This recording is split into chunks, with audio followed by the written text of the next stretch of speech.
Sherry Abbasi with Coach Suli at the Legal Blows Muslim Boxing Awards. Coach, Assalamu alaikum, how are you? Alhamdulillah, I'm well. How are you? Very well, thank you. Like we said, we're at the Legal Blows Muslim Boxing Awards, the second one. First one was last year, this time it's in Ramadan, the blessed month of Ramadan. What are your thoughts on the sort of thought process behind a specifically Muslim Boxing Awards show and the impact that has on the attendees? Do you know what? I think it's an absolutely amazing kind of initiative.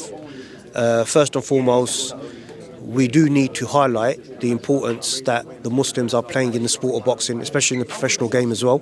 I mean, we do highlight within community groups, grassroots level, but I think it's also important to acknowledge the work and the hard work that our Muslim brothers and sisters are doing in the professional field as well. So, I'm expecting it to be a great event.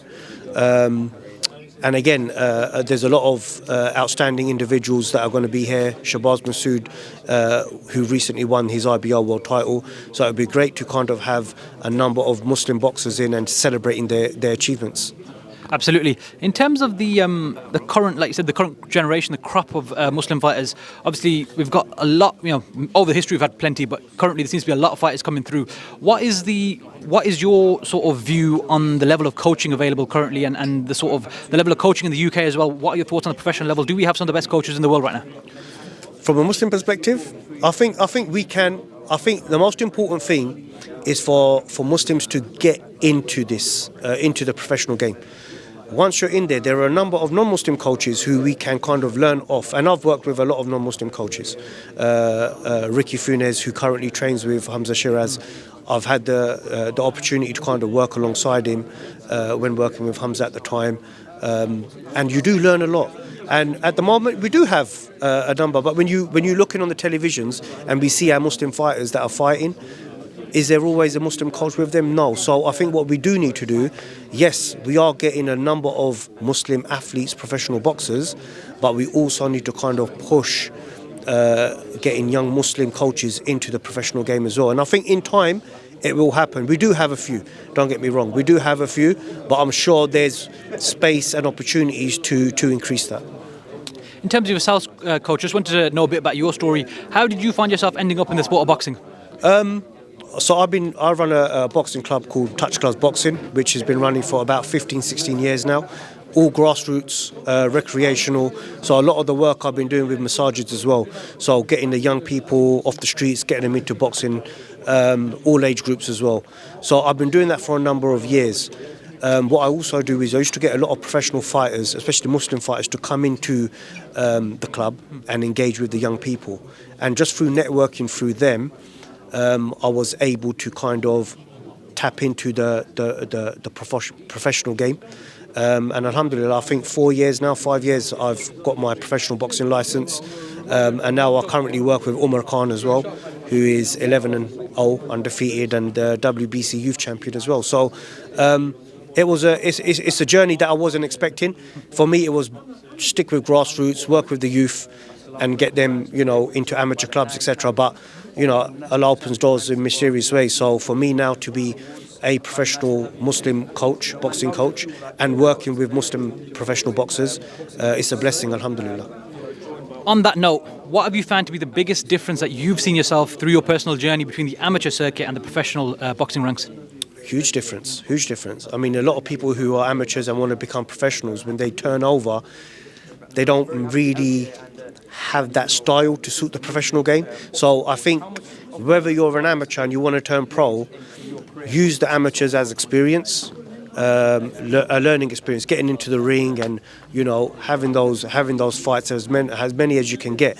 Once you're in that professional game, it is a totally different ball game, in terms of how you approach your fight, the training, etc., and obviously just the styles of fighting as well.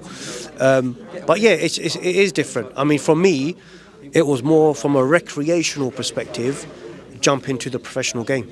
So it wasn't like an amateur in between. Although I have my amateur licenses and stuff, for me, I enjoyed more of the grassroots stuff. But then when I had the opportunity to jump up to the professional, you just see a totally different levels. The levels are totally different. But again, you're learning, You're interacting with professional fighters. You're learning off them. They're learning off you. You pick up stuff from different coaches as well that you're working alongside of. So, I mean, I've been in the game for like 4 years or so now, but inshallah, more to come. I think the point you made about the styles of like, amateur and pro, that's a very serious point to sort of take into consideration. Like someone like Audley Harrison was a gold medalist, but he didn't really transition to pro. Amir Khan, silver medalist, transitioned and became unified world champion. So it's styles and things like that. It does sort of make a difference, doesn't it? Yeah, 100%. I mean, like you said, Amir Khan makes you look at that. He was a Olympic silver medalist. You know, he had a lot of amateur fights before that. Turned professional. We got a world champion, 2-time world champion, right? So it can happen.